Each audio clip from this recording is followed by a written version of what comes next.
think I can start. My name is Michal Fojtik, and I want to thank you, the guys from CompatibleOne, for inviting me to this workshop.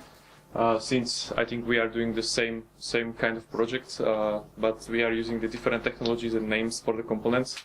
So in my presentation, if you pay attention for the CompatibleOne guys, I think you will find a lot of same things like which they are doing, but with different names.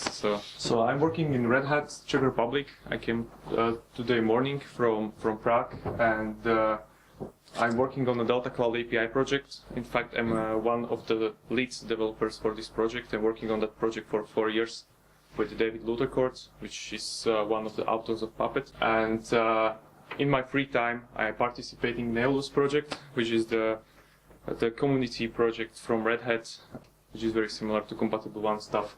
So first, I want to introduce very briefly what DeltaCloud API is, because it seems like this API is the base stone for all the Red Hat projects which are somehow related for the cloud. And then I want to speak about the CME, which was already introduced, I think, by Jean-Pierre. So we are doing some negotiation in CME, so I will describe this a little bit and what's the role of the Red Hat, CME, DeltaCloud, what are the connections. And then finally the Aeolus project. So I don't have any demo, so I will just show screenshots. We have the YouTube channel, so you can watch the demo live if you want. No, we just wanted to put some stress on us. Yeah, and I hate doing a live demos during the presentations, so it's better. So what is DeltaCloud? So DeltaCloud is basically a project that is trying to make a cross-cloud abstraction API, which means in fact that you can use one single API to speak with many different cloud providers, both private and public. So there is no difference between them if you use just our API. DeltaCloud is an open API. I don't know if you already know, but there are just 3 kinds of API in cloud. Basically, first one is the blind API, which is the Amazon EC2 is the perfect example of that. Basically, this API don't tell you the restrictions of the API, so you don't know how many instances you can launch. You don't know how many queries you can make to their API. After then, they will cut you off, and this we call blind API. There is a closed API, which Google Apps Engine was the perfect example. It's not anymore because they open source, they remove some copyright claim on the Google App Engine API.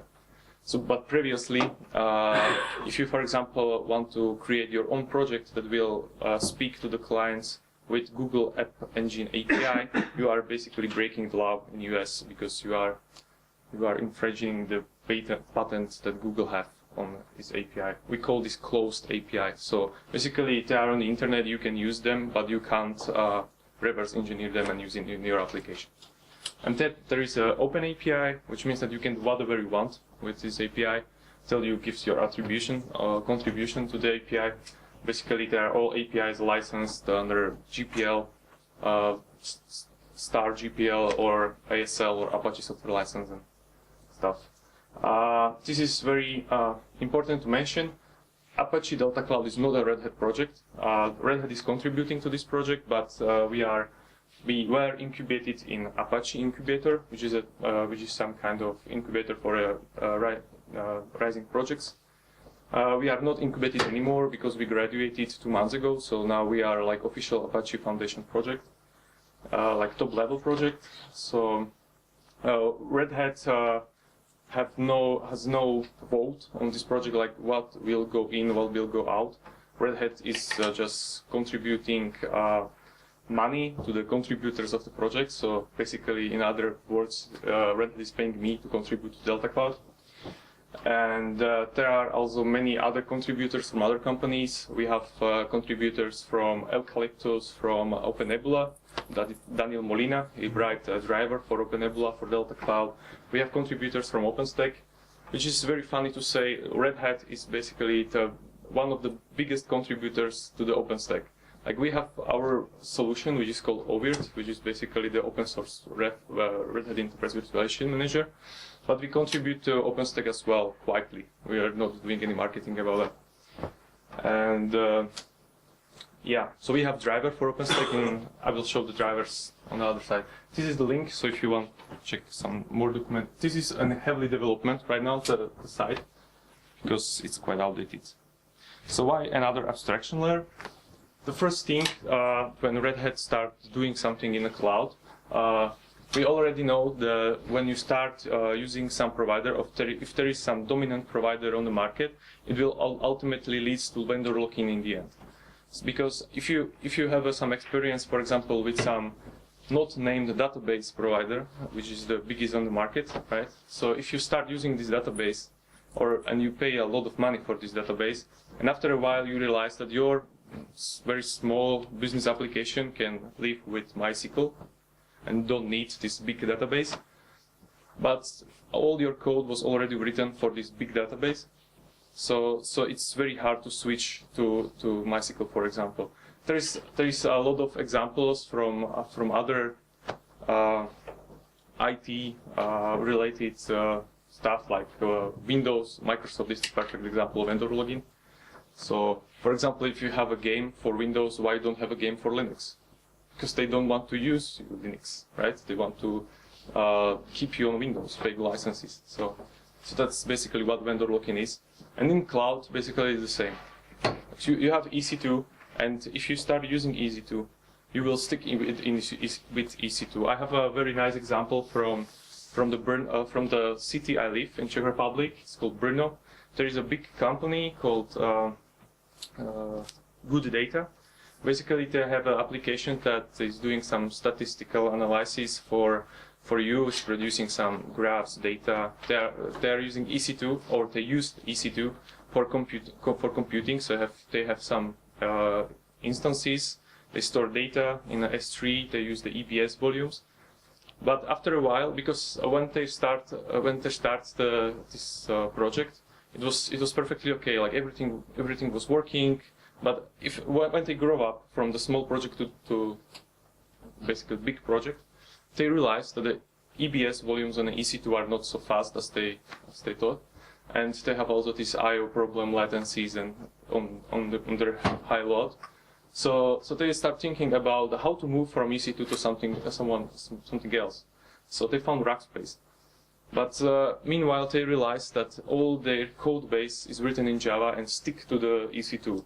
So to rewrite it to use Rackspace, it's like additional half year, they said, and will cost I don't know how many millions of euros to hire a new programmer, start rewriting everything, start building new instances.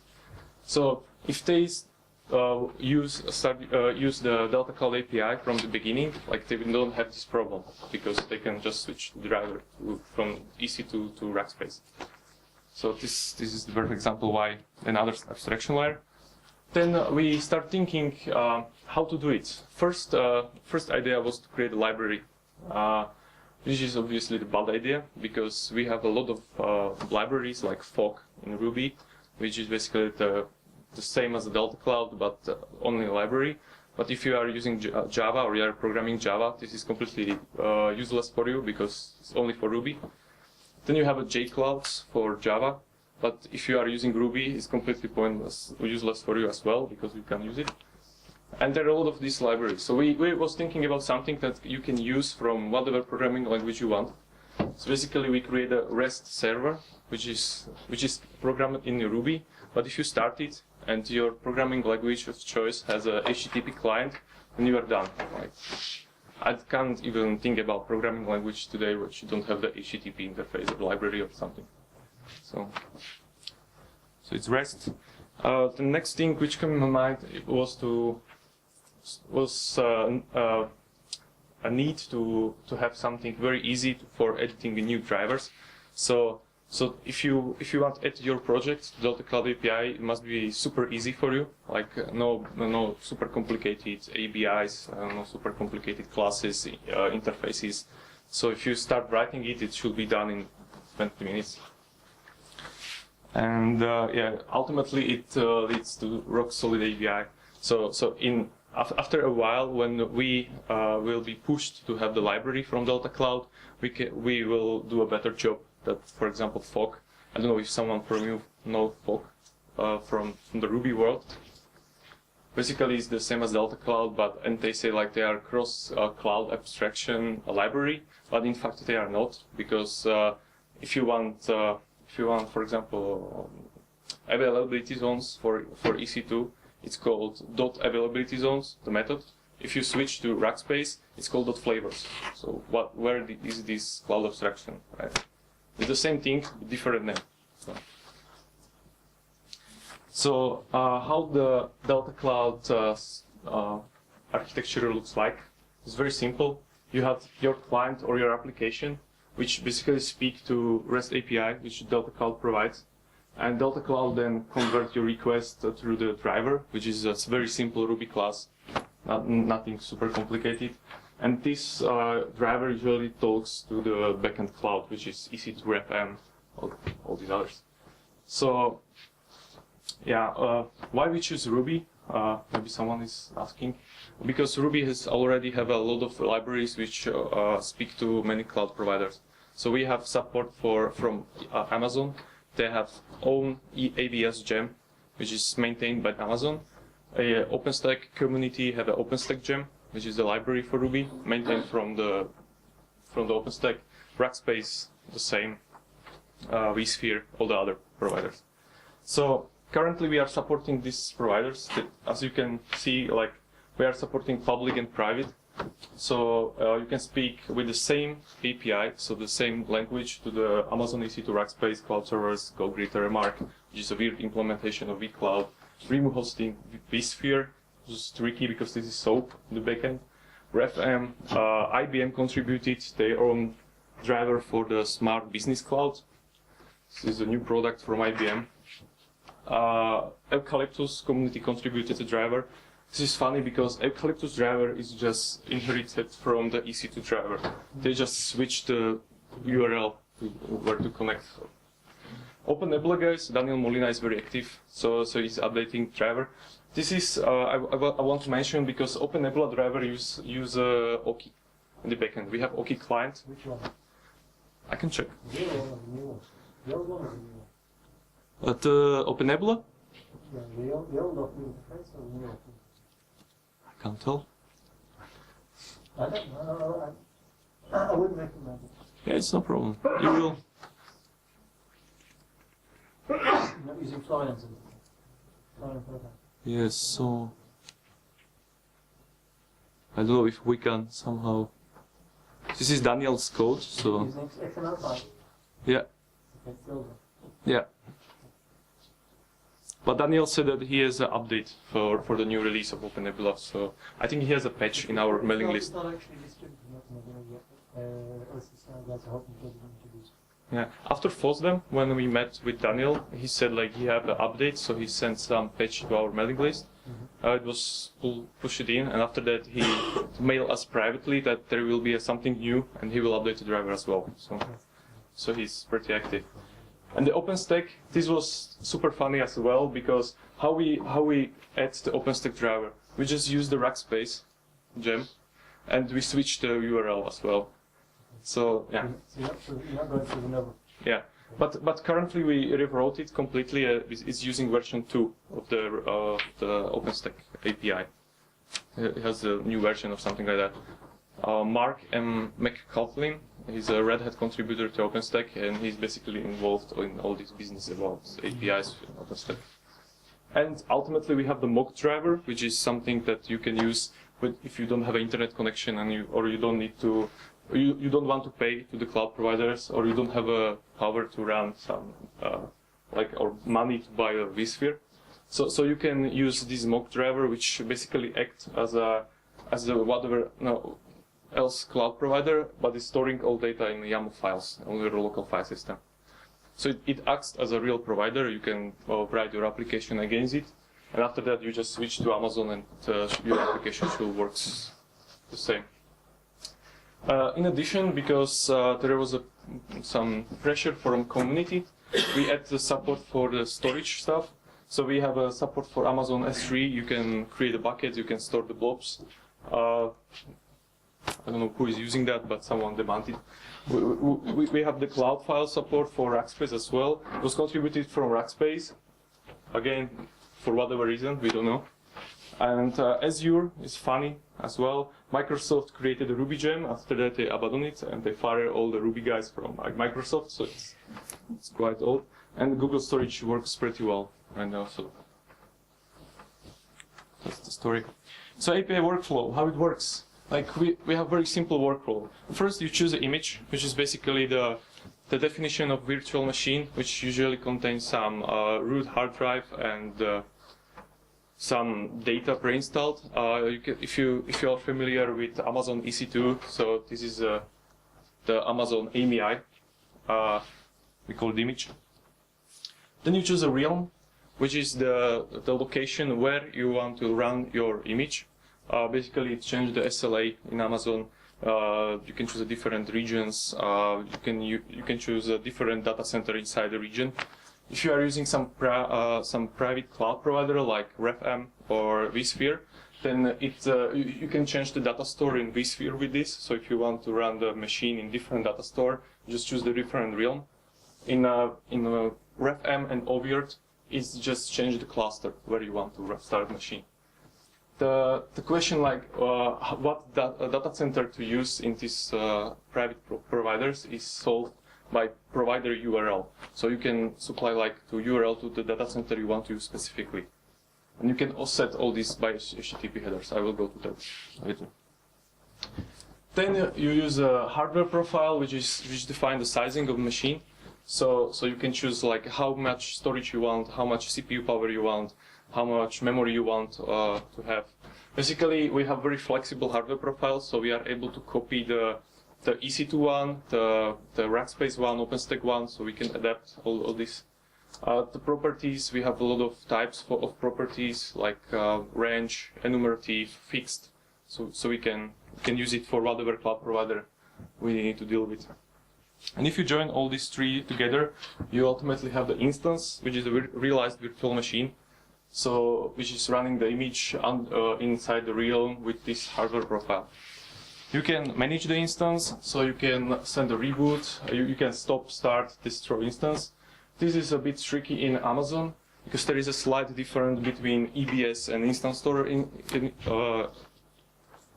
AMIs, because I think you can't start the instance store when you destroy it once. So this is some difference we need to deal with. And the reboot is also tricky because you need to have the guest tools installed in particular providers like RefM and vSphere. Because you need to send the ATSP event to the machine to reboot it properly, which is tricky in some kind of providers. So we have some supplementary collections. We call it supplementary because they was pulled in from the community need. Because somehow, if you start the instance in Amazon, you want to connect to it, right, and operate with it somehow, do it something. So you need a key, which is basically the SSH public key, which you can create in Amazon, and you can assign to the instance. Then you need to enable ports, so you need to have something like a firewalls collection, where you can say like, hey, open me port 22, so I want to connect to the SSH to this instance, and you can then assign the firewall to for the instance. This is working only for EC2 right now, because we don't find anything similar in other cloud providers to manage firewalls. Keys are working for EC2 and GoGrid. In GoGrid, you can manage the passwords, because in GoGrid you basically choose from the passport you want to use for the instance. In EC2, you can manage the keys, generate them and stuff. Load balancers, EC2 and GoGrid, you can create a hardware load balancer, which you can and you can then assign the instances to this load balancer. In EC2 they are super expensive. In GoGrid they are free, but they are doing a great job. Storage volumes, EBS volumes in EC2. In RefM also, like you can manage the virtual hard drives, assign it to the virtual machines. So this collection is for that. Storage snapshots is the same for in Amazon. You can snapshot the EBS volume. You can use it later or download it. Those are supplementary collections. These collections are the same for all cloud providers. So if you want to just use these for some very simple stuff, you can be done with these 3 or 4 collections. If you want something more, you can use this. but we can't guarantee you that it will work for all cloud providers. Right? So that's the trade-off of doing cloud abstraction API in this world. So the API features, we are completely stateless, and in fact we are not storing anything except the mock driver. So if you run DeltaCloud API on the read-only hard drive, it will work without any problems. We have instance in Amazon, we have instance in OpenShift, we have instance on Heroku, so you can deploy it where you want. It really doesn't need any database or nothing else, except you want to use a mock, because if you create an instance in mock, basically you create a new YAML file. So this will not work. Which is very important. I often got the questions if you need to run like 10 DeltaCloud API instances if you want to speak to 10 different cloud providers.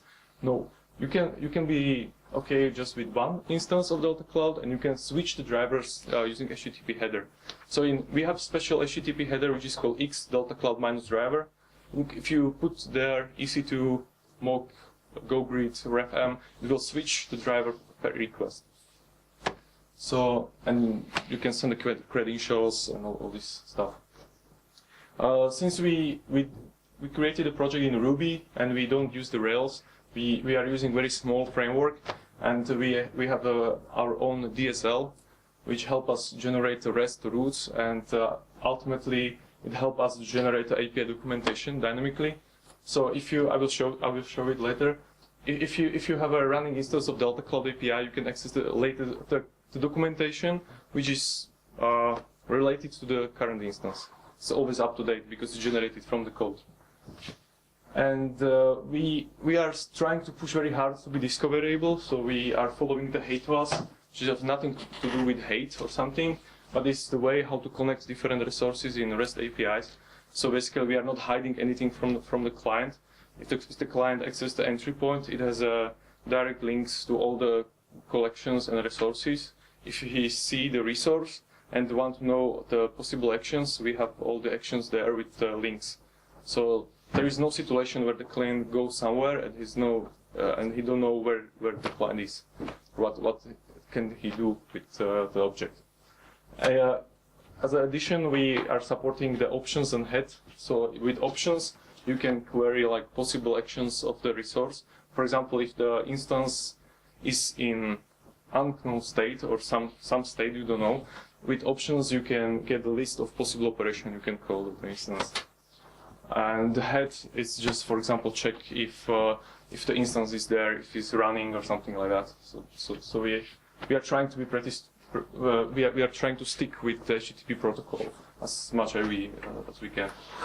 Then we support XML, which is some community-based and created by community definition. So it's nothing like I said like it will have a structure like this because I like it. But in fact, like it was 1 year of discussion of mailing list, how it should look like. So in the end, it ended up like how it looks like now. Then we have a super ultra hipster cool HTML interface, which is built in jQuery mobile. I will show it, which is used only for presentation and testing. And we have JSON, which is basically the XML converted, serialized to the JSON. And we are very careful to follow the HTTP protocol in error reporting. So we have a whole set of errors which are copying the HTTP specification. So if, for example, there is some error in the backend cloud, it's not DeltaCloud error, we report like 502, I think, I'm not sure. But you get my point. Like, for example, if you don't set some required parameter, we report the 400, 406, I don't remember. It's a lot of codes. But we are trying to follow this concept. So installation is super easy. If you are a Ruby fan, and you have Ruby gems installed, it's like gem install DeltaCloud core because we are packaged as a gem, and then you can start the DeltaCloud immediately. If you have a Fedora RHEL or some other distribution, it should be packaged there. In Fedora, you can install it by yum install DeltaCloud core all. Why all? It will install all the drivers. Because by default you don't need like all the drivers, right? If you want just speak to EC2 and vSphere, you don't need to go grid and open Nebula. So you install only what you want. OWL will install everything by default. You pull in like 50 dependencies or something like that in Ruby gems. And if you are crazy enough, so you can play with the Git master version. So you can clone our Git repository and start the DeltaCloud. I will show you how to do it. So I can do a very quick demo, maybe, with mock driver. So this is how our UI now looks like when you access it in the browser. And this is basically the HTML media type. So I have some images. We are using basic HTTP authentication. So we are not doing something very strange in authentication like OpenID or something like that. We think that basic HTTP authentication must be okay for everyone, because basically the cloud providers needs just API key and API secret. So it's two credentials you need to use. If you want to have it secure, just put it behind the HTTPS. You have it secure. So this is the image collection. Right, so I have some images. This is basically mock file, so it doesn't really exist. Right, so if I want to launch it, I will give it the name. I can specify some additional parameter. Oh yeah, this is how we basically put some data inside the instance. We are using the basics for encoded user data if the provider support it. Yeah. So in EC2 they are supporting it, so you can set the user data for the instance. In the vSphere and RefM it's completely tricky. In the vSphere we basically create the ISO image which we mount as a CD-ROM drive. And in the RefM we create a floppy disk image which we mount as a floppy drive. This is the only workaround that we have right now for that. So that's why I was asking about the Cossack, because it sounds like it solved this problem. Yeah. Would we encounter the same problem with the basics deploying for the user data? Yeah. Especially the fact that when you submit it to the platform, the personalization of the image, the platform says thank you. Yeah. And doesn't do anything with it. So if the provider supports SSH keys or keys, so you can choose the key you want to assign to the instance. So I have some pre-generated, but just keep it. I can choose the hardware profile. Use the instance profile. So if I want, for example, one large, and I want to have, I don't know, 2 CPUs, I don't want to have, I don't know how many memory, and some storage. Then I will choose a realm. So I want to run it in Europe. Create instance, and okay. It's super fast because it's mock, so it's just create a YAML file and report it back. But basically, if I do this with EC2, you will see completely the same. I will just choose the AMI from the EC2, choose the hardware profiles, which are the flavors from EC2, and click create. It will do the same. So and you can see like all this stuff here. You can reboot, you can stop, you can create image from this instance if so provides supported. And the XML looks like this. It's a bit strange, and I don't think you will see it. Okay. So we are using this syntax. It's not nothing standardized, right? It's just community-based XML structure. So we propose some idea, for example, how to deal with public addresses, and community replies like, okay, let's do it this way because we like it in this way. And after that, someone raise a hand, okay, we need a type in address because we don't know if it is hostname, MAC address, or whatever, right? So we have to type. So this is how the DeltaCloud API is developed, right? If someone have something that he require for something, so we just try to add it to the API if it has some logic and sense. And the JSON looks the same, just realize. So Aeolus project. What is Aeolus project? Basically, when Red Hat have the DeltaCloud API, so we have an API to speak with many different cloud providers. I was thinking about how to somehow use the DeltaCloud API for managing deployments, right? So if you have some system like you show the XWiki, right? So you need to have some way how to deploy this system inside the cloud provider. For Red Hat, it was choice that all DeltaCloud supported providers should be supported. So basically, if DeltaCloud support Ref or Eucalyptus or OpenStack, we should be able to deploy the image inside those cloud providers. Like the Aeolus will make it in this way. somehow internally. So the big point of this project is to make the hybrid cloud and migrations between two, like, private and public cloud possible. So if you have an image running in EC2, as you said, so you can easily migrate this image to OpenStack, to RefM, to OW2, whatever cloud provider you want. So in Aeolus there are a lot of components. I will speak about them later. So this is the whole point of the Aeolus project that Red Hat is working. It's worth to mention that Aeolus is an open source version of the Red Hat product, which is called CloudForms. CloudForms is a Red Hat product that will be available through the subscription, so a user can pay for it. And basically, it's the Aeolus with support, right? So the Red Hat will do a support for you when you start using it. So the Aeolus is a community release of CloudForms. That's the difference. So as I said, right? So you have image in the private cloud. You want to move it to the public cloud, and Aeolus should handle that for you. So how it works, like there are several components as in CompatibleOne. It's not like one single super big project. We have first, Aeolus is released under Apache Software License version 2, so it's open source. You can contribute to it, you can download it, you can propose ideas. It's not like closed source project. It consists of several open source projects. First is a conductor, which is some kind of web application that is managing everything. It's written in Ruby on Rails. Then we have an image builder, which is the hammer for building images inside the KVM, and then install the software on them and stuff like that. Image Factory is the tool that will push the image which is built to different cloud provider. So if you want to push image to the EC2, Image Factory will do it. Will register the manifest, upload it to S3, and do all this stuff. For OpenStack the same. For RefM it will copy it to the RefM store and register it. So it's completely transparent for the user how to do it. But everything is done inside the KVM machine. So we basically create a virtual machine, provision it, so install all the software, do all the voodoo around, then snapshot it and move it to the cloud provider.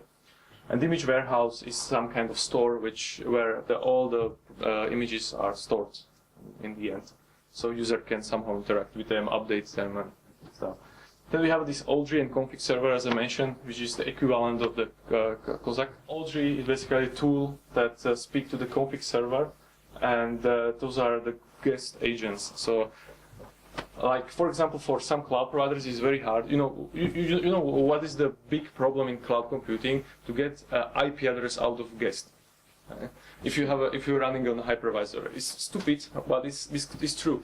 Because in vSphere, if you don't have the guest tools installed, you can't get the IP address out from the guest, so you can't connect to this machine. If you start an instance, you do not have an IP address of that. So, and in RefM, sadly, it's the same. You need to have the guest RefM user agent installed or something like that speaks through some weird protocol and reports the IP address out of the instance. So this is quite a huge problem. So we create this project to address that. So you install the OW2 and on the machine in the guest, and there are some mechanisms, as I described, user data that you put inside the user data, the config server IP address, and the instance, the guest will call back to the OW2 and tell some data. Hey, like this is my IP address. Hey, I have this service is running. And OW2 can speak back through the config server. So OW2 can say, hey, restart the Apache for me or something like that. This is kind of Kozak. And ultimately there is a DeltaCloud API, which Aeolus use for basically everything which go out from it. So yeah, this I don't know if I should describe all the schema, but yeah, basically it's what I say. Right? This persistence is done to Postgres and Mongo. Yeah, Aeolus as a web application is Ruby on Rails, is storing data in Postgres. So those are just the data like users, quotas, groups, all these kind of informations.